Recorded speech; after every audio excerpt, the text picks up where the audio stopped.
Okay, what we're going to notice here on the dollar yen 1 hour chart is that it probably gave us the biggest indication as to what might be happening with the dollar yen.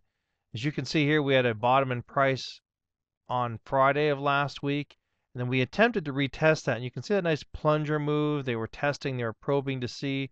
That was a pretty hard probe, and it snapped back pretty strongly. And then price just kind of paused through here.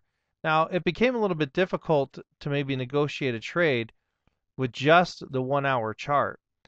Again, the thing that was probably the most interesting was that the 1 hour MACD was right in and around that center line. And if we click down to the 30-minute, you can see that when we use our signal line to get into the trade, the 30-minute gave us a lot of little candles to get in. We were able to put our stop back here, and then it was a nice, really nice run. It was probably the biggest run again opposed to from last night. So again, very easy to see how that would work out on the dollar yen. A very similar setup occurred on the euro yen, and let's take a look at that.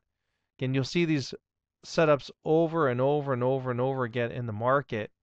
And really, again, the 30-minute chart with the MACD not giving us a lot of indication as to what was going on. So let's click over to the 1 hour chart, and you can see the MACD line was actually holding right at the center line here, which was good. We didn't have that big plunge in price like we had on the dollar yen, but the MACD had said, well, we've moved up, and now we may have maybe taken a little bit of a retracement and getting ready to move back up. So that's with the MACD right there at the waterline. When we go down to the 30-minute and we see that, okay, the histogram's kind of going sideways, and then once we get our signal line in here to go ahead and change colors, then we're able to actually get in the trade with a pretty good position.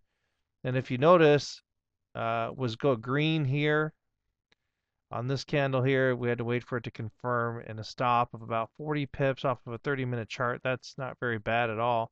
And then we've had a price run here of over 100 pips in the last little over a bit of an hour.